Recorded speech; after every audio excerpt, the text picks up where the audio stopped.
So മാത്രമല്ല ഈ ഒരു ഇഷ്യൂവിനെ കുറിച്ച് നമ്മൾ പൾസ് യുകെയുടെ മെയിൻ ആയിട്ടുള്ള കോർഡിനേറ്ററിനെ കോൺടാക്റ്റ് ചെയ്യാൻ ശ്രമിച്ചു ഈ ഇഷ്യൂസൊക്കെ നടന്നതിന് ശേഷം. അതേപോലെ ഒരു ജെറി എന്ന് പറഞ്ഞ ആളാണ്. അപ്പോൾ പുള്ളീനെ കോൺടാക്ട് ചെയ്യാൻ ശ്രമിച്ച പുള്ളി ഫോണേ എടുക്കുന്നില്ലായിരുന്നു.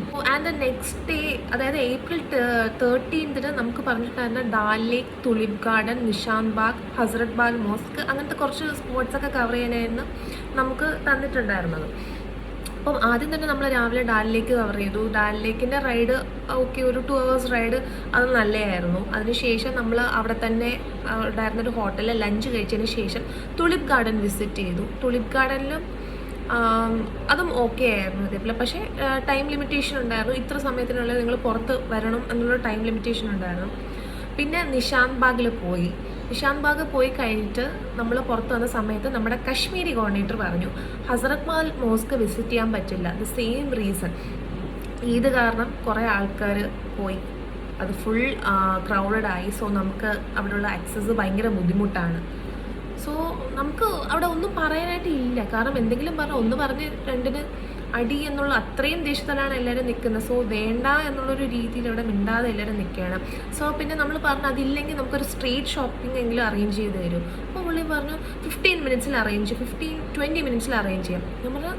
അപ്പോൾ നമ്മൾ എല്ലാവരും പറഞ്ഞു 20 minutes എന്ത് ഷോപ്പിംഗാണ് നമുക്ക് ചെയ്യാൻ പറ്റുന്നത്, അറ്റ്ലീസ്റ്റ് ഒരു 30 to 45 minutes നമ്മൾ വേണമെന്ന് പറഞ്ഞ് ഓക്കെ പുള്ളി അക്സെപ്റ്റ് ചെയ്തു.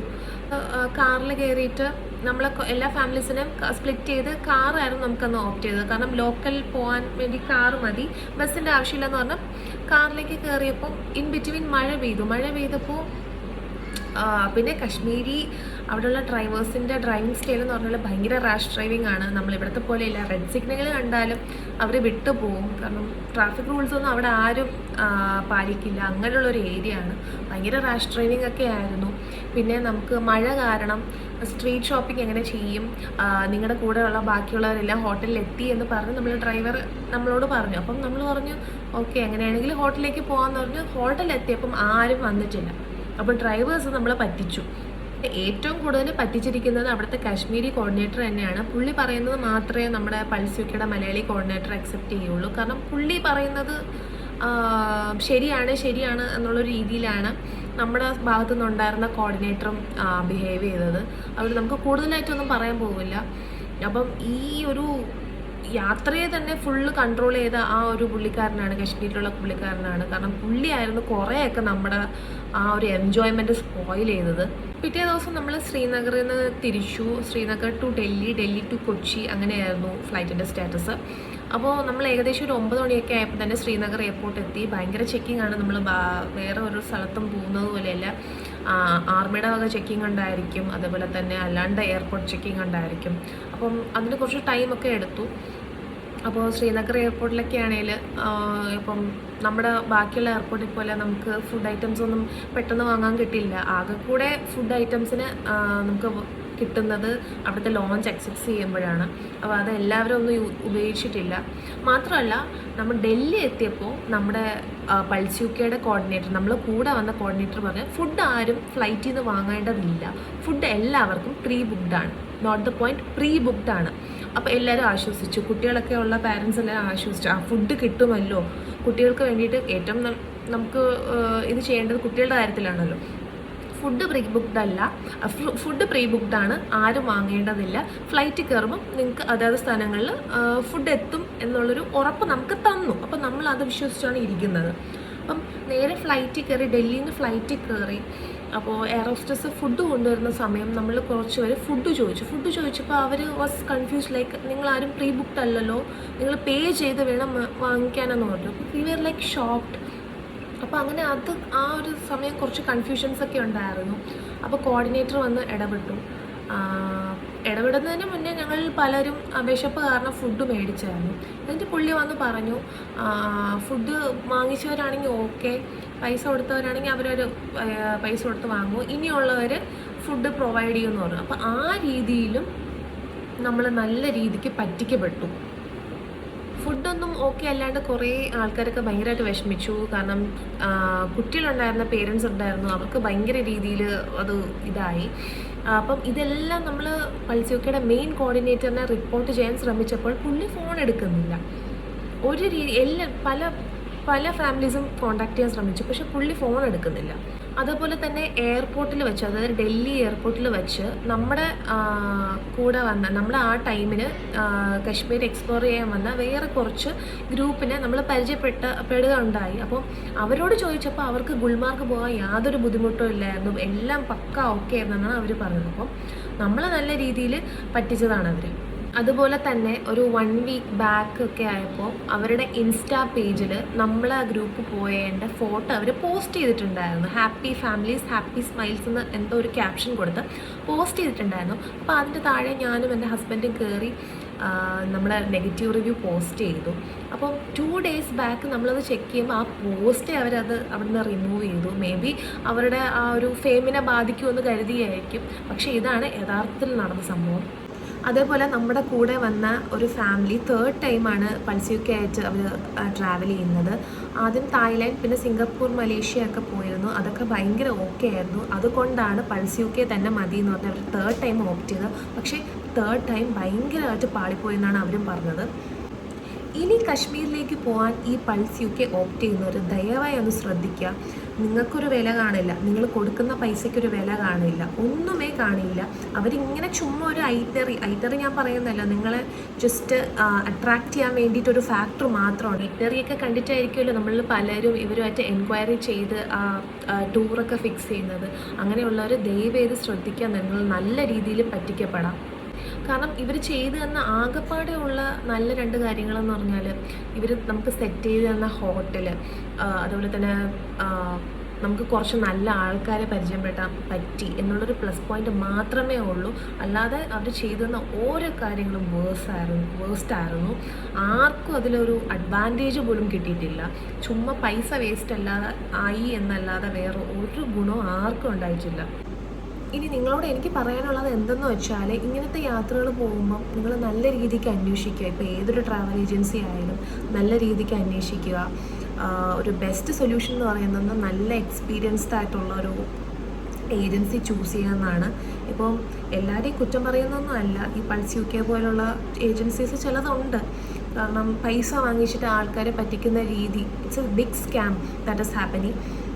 അപ്പോൾ അങ്ങനെയുള്ള ട്രാപ്പിലൊന്നും നിങ്ങൾ ചെന്ന് പെടാതെ നിങ്ങൾ നല്ല രീതിക്ക് അന്വേഷിച്ച് നിങ്ങൾക്ക് തൃപ്തിയായി എന്ന് തോന്നുന്ന വണ്ണം എന്തെങ്കിലും കിട്ടുമെങ്കിൽ മാത്രം നിങ്ങൾ അത് ചൂസ് ചെയ്യുക. 14th ഏപ്രിൽ പൾസ് UK ട്രാവൽസിൻ്റെ കൂടെ ആണ് ഞങ്ങൾ ട്രിപ്പ് ആരംഭിച്ചത്. 10th മോർണിംഗ് സ്റ്റാർട്ട് ചെയ്തു. 14th റിട്ടേൺ ഉള്ള ഒരു 30 പീപ്പിൾ അറൗണ്ട് ഉള്ള ഒരു ടീമായിരുന്നു ഞങ്ങളുടേത്. അതിൽ കാശ്മീർ എന്ന് പറയുന്ന ഒത്തിരി നാളത്തെ എല്ലാവരും ആഗ്രഹിച്ചിരുന്ന ഒരു ട്രിപ്പിൽ ഉണ്ടായിരുന്ന ഞങ്ങൾ 30 പേരും വളരെ പ്രതീക്ഷയോടുകൂടി സ്റ്റാർട്ട് ചെയ്തു. 10th മോർണിംഗ് വളരെ നല്ല രീതിയിൽ തന്നെ സ്റ്റാർട്ട് ചെയ്തു. പൾസ് UK ഞങ്ങൾക്ക് നേരത്തെ തന്നെ ഒരു ഐറ്റിനറി പ്രിപ്പയർ ചെയ്ത് തന്നിരുന്നു. ഇന്ന പ്ലേസസ് വിസിറ്റ് ചെയ്യും. പിന്നെ അവരുടെ ഹൈലൈറ്റ് ആയിട്ട് അവർ പറഞ്ഞിരുന്നത്, നാട്ടിൽ നിന്നൊരു ഗൈഡ് നമ്മുടെ ഒപ്പം ഉണ്ടാവും. അവിടെ ചെന്ന് കഴിയുമ്പം അവിടെ നിന്നൊരു ഗൈഡ് ഉണ്ടാവും. അതുപോലെ തന്നെ ഇവിടുന്ന് ഞങ്ങളുടെ ഒപ്പം ഉണ്ടായിരുന്ന അമലാണ്. അവിടെ ചെന്ന് കഴിഞ്ഞപ്പോൾ കാശ്മീരിൽ നിന്ന് ജോയിൻ ചെയ്തത് ഡാനിഷാണ്. അപ്പോൾ ഫസ്റ്റ് ഡേ അവരുടെ ഐറ്റിനറിയിൽ ഉണ്ടായിരുന്നത് ഗുൽമാർഗ് വിസിറ്റ് ചെയ്യുമെന്നാണ് പറഞ്ഞിരുന്നത്. ബട്ട് അവർ അന്ന് വിസിറ്റ് ചെയ്യാൻ പറ്റില്ല എന്ന് പറഞ്ഞ് അന്ന് നമുക്ക് ആ പ്ലേസ് മിസ്സായി. നെക്സ്റ്റ് ഡേ ആണ് വിസിറ്റ് ചെയ്യുള്ളൂ, ഫസ്റ്റ് ഡേ അത് പറ്റില്ല എന്ന് പറഞ്ഞിട്ട് പ്ലേസ് മാറ്റി വെച്ചു. നമ്മുടെ ഗ്രൂപ്പിലെല്ലാവരും വളരെ നല്ല ആൾക്കാരായിരുന്നു. എല്ലാവരും അതിനോട് അഡ്ജസ്റ്റായി. അവർ പറഞ്ഞതനുസരിച്ച് പിറ്റേ ദിവസം പോകാമെന്ന് പ്രതീക്ഷിച്ചു. സെക്കൻഡ് ഡേ ആയപ്പം അതിന് വേറെ റീസൺസ് പറഞ്ഞ് ലോക്കൽസിന് ടിക്കറ്റ് കൊടുത്തു, നമുക്ക് ടിക്കറ്റ് കിട്ടിയില്ല, അതുകൊണ്ട് നമ്മൾ ബുക്ക് ചെയ്തിരുന്ന ടിക്കറ്റ് എല്ലാം ക്യാൻസലായി പോയി എന്ന് പറഞ്ഞിട്ട് സെക്കൻഡ് ഡേ അവർക്ക് കൊണ്ടുപോകാൻ പറ്റിയില്ല. നെക്സ്റ്റ് ഡേ ആണെങ്കിലും ഇവരുടെ ഐറ്റിനറിയിൽ ഇൻക്ലൂഡ് ചെയ്തിരുന്ന പല പ്ലേസസും ഇവർ മിസ് ചെയ്തു. പറഞ്ഞിരുന്ന രാവിലെ മോർണിംഗ് 9:30 ഒക്കെ സമയത്താണ് നമ്മൾ ലീവ് ചെയ്യുന്നത് ഹോട്ടൽ. ബട്ട് നമുക്ക് പകൽ ഫുൾ നോക്കുവാണെങ്കിൽ ഒത്തിരി നേരം ട്രാവലാണ്. അല്ലാണ്ട് പ്ലേസ് വിസിറ്റ് ചെയ്യാൻ നമുക്കൊരു 1 hour പോലും കിട്ടത്തില്ല. ടോട്ടൽ ഒരു 3 hours ഒരു പ്ലേസിലേക്ക് ട്രാവൽ ചെയ്യും. അവിടെ ചെന്നൊരു 15 മിനിറ്റ്സ് അല്ലെങ്കിൽ മാക്സിമം എല്ലാം കൂടെ കൂട്ടി 1 അവർ നമ്മൾ പ്ലേസ് കാണും. പിന്നെ പറഞ്ഞിരുന്ന പ്ലേസസിലാകെ ഒരു 30% കവർ ചെയ്തിട്ടുള്ളൂ. ടൂലിപ്സ് ലാസ്റ്റ് ഡേ ഡിന്നർ ഉൾപ്പെടെയാണ് നമ്മുടെ ഐറ്റിനറിയിൽ ഉണ്ടായിരുന്നത്. പൾസിയൊക്കെ ബട്ട് മിസ് ചെയ്തു. നമുക്ക് പല കാര്യങ്ങളും മിസ് ചെയ്തതിന് കൂടെ അവർ ഫുഡ് തരുമെന്ന് പറഞ്ഞിരുന്ന ഡിന്നർ പോലും അവർക്കത് തരാൻ സാധിച്ചില്ല, അവർ തന്നില്ല. ബട്ട് നമ്മളെ പറ്റിക്കുവാണെന്നുള്ള സത്യം ഞങ്ങൾ ആരും സ്വപ്നത്തിൽ പോലും വിചാരിച്ചില്ല. പല പ്ലേസസും മിസ്സായത് ഇതും ഇവർ പറഞ്ഞ ഓരോ റീസൺസ് കാരണമാണ് മിസ്സായതെന്ന് തന്നെ വിശ്വസിച്ചു ഞങ്ങൾ 30 പേരും. ആരും ഇവർ നല്ലൊരു വീഡിയോ ഇവർക്ക് വേണം നമ്മൾ പോയ പ്ലേസസിനെ കുറിച്ചെന്ന് പറഞ്ഞപ്പോൾ പോലും ആരും നെഗറ്റീവ് പറയാതെ നല്ലത് മാത്രം പറഞ്ഞൊരു വീഡിയോയും ഞങ്ങൾ ചെയ്തു. ബട്ട് തിരിച്ച് നമ്മൾ എയർപോർട്ടിൽ വന്നപ്പം ഇതേ ദിവസം ടൂറ് പോയ മറ്റ് പല ഗ്രൂപ്പ്സിനെയും പരിചയപ്പെടേണ്ടി വന്നു. അവരിലൂടെയാണ് ഞങ്ങൾ അറിഞ്ഞത് അവർക്കൊക്കെ ഞങ്ങൾ മിസ് ചെയ്ത പ്ലേസസ് വിസിറ്റ് ചെയ്യാൻ പറ്റി.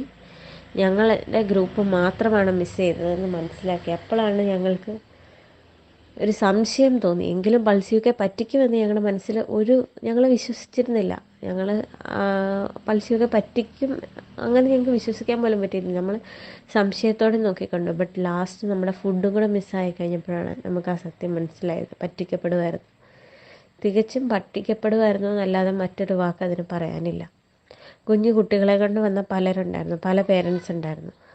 ഇവർ തരുമെന്ന് പറഞ്ഞിരുന്ന ഫുഡ് വരെ മോർണിംഗ് ഒരു ബ്രേക്ക്ഫാസ്റ്റിലാണ് രാത്രി 7:30 കൊച്ചി വരെ ഉള്ള യാത്ര.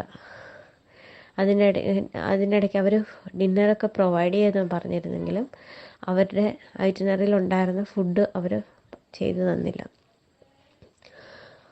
അപ്പം അതായത് അതും കൂടെ മിസ്സായപ്പോഴാണ് ഞങ്ങൾക്ക് ശരിക്കും പറ്റിക്കപ്പെടുമായിരുന്നു എന്ന് തോന്നിയത്. പിന്നെ നല്ലതായി തോന്നിയത് അവർ തന്നിരുന്ന ഹോട്ടൽ, ഞങ്ങൾ സ്റ്റേ ചെയ്ത ഹോട്ടൽ, അവരായിട്ട് ചെയ്തു തന്ന accommodation, it was nice, wonderful. നല്ലതെന്ന് മാത്രമേ അതിനെക്കുറിച്ച് പറയാനുള്ളൂ. ഫുഡും അക്കോമഡേഷനും നല്ലതായിരുന്നു.